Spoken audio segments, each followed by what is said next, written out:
Hi, Andy Lockwood, collegeplanningGuru.com. Wanted to talk today about a recent article in the Wall Street Journal. Job hunt. Dig up those SAT scores. What this article talks about is how many top consulting firms and other firms are asking job candidates who may even be in their 40s and 50s to dig up their old SAT scores. And the reasoning behind that is that if they show a certain degree of intelligence, SAT type intelligence, then they will perform better. And we're talking about firms like Boston Consulting Group,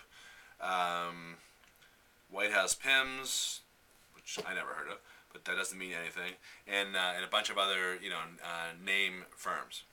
So I was reading this because obviously it's related to what I do for a living, the college planning business. But I kept thinking, like, well, how many firms really do this, and what do employers really want in terms of skills for their employees to be able to demonstrate? And the answer to that is that employers want, at least the top employers, and Google I would consider to be one of those, which by the way does not look at SAT scores or GPA in college, and I'll comment on that later. What surveys of employers indicate is that the types of skills that they need the most from employees are critical thinking skills, meaning the ability to take ideas from different types of areas or disciplines and create new types of solutions. So I know that sounds a little abstract. The way I think about it is that college is supposed to prepare you for life after college, for 5 years hence, if you have someone who's a junior, for example. Well, the issue is, what are things going to look like in 5 years? What are going to be the hot jobs? What are going to be the problems that need to be solved, and so forth? I don't think anyone watching this would be able to say, like back in 2008, that they knew what 2013, 2014 was going to be like. No way. And so I think the main point is that we don't know what the world's going to look like, so we have to train people to be able, and this is what employers say, we have to train people to be able to deal with a situation where there may seem to be 3 right answers, as opposed to first it's a math problem. First you do A, then you do B, then you solve for X, and that there's only one right answer. So I guess the ability to perform well on the verbal and critical reading and the math portions of the SAT might correlate with a high critical thinking type of skill.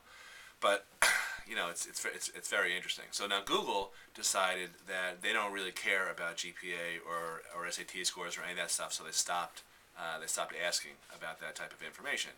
I don't think you can argue that Google is one of the most, if not the most, innovative and forward-thinking businesses out there. What this reminds me of is that there is a little-known test that is given to kids at about 500 colleges who participate in it. It's called the Collegiate Learning Assessment Test. And you'll never hear about it because, well, for reasons that will become very obvious. The Critical Learning Assessment Test is designed to track kids' ability and skills to reason, meaning how much did their critical reasoning skills improve from the freshman year until 2 years out, and then from 2 years out to 4 years out. The reason you'll ever hear about this is that the results are awful. So in 2 years, something like 46% of all college students show no improvement, and it's something like 38% over 4 years. That's pretty poor. That's pretty lame. And then they broke these. The study that I read broke out these scores, these performance scores by major. And there's some majors that do really well in training kids how to think critically, and there's some majors that do really poorly. The number one major that's the worst, meaning that it's got the lowest score in kids. You may not guess this. The answer: business. Business. That's the most popular major in America, but it also is the lowest, the lowest performing segment of kids who take the critical learning assessment. Another one is education majors. People, which is, there's a joke somewhere, but that it's really kind of sad. The types of majors that score the best consistently are the hard sciences, not social sciences, not the soft sciences like psychology, but the hard sciences like chem, pre-med, those types of things. Engineering also, and surprisingly, maybe philosophy, history, those types of things, because that's really the definition of a liberal arts type of education.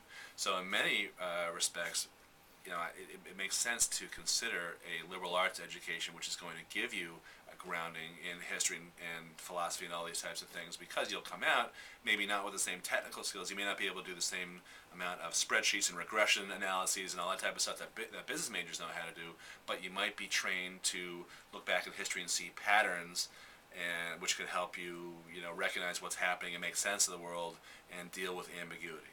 So that's really all I wanted to talk about today. Thank you very much for watching this video.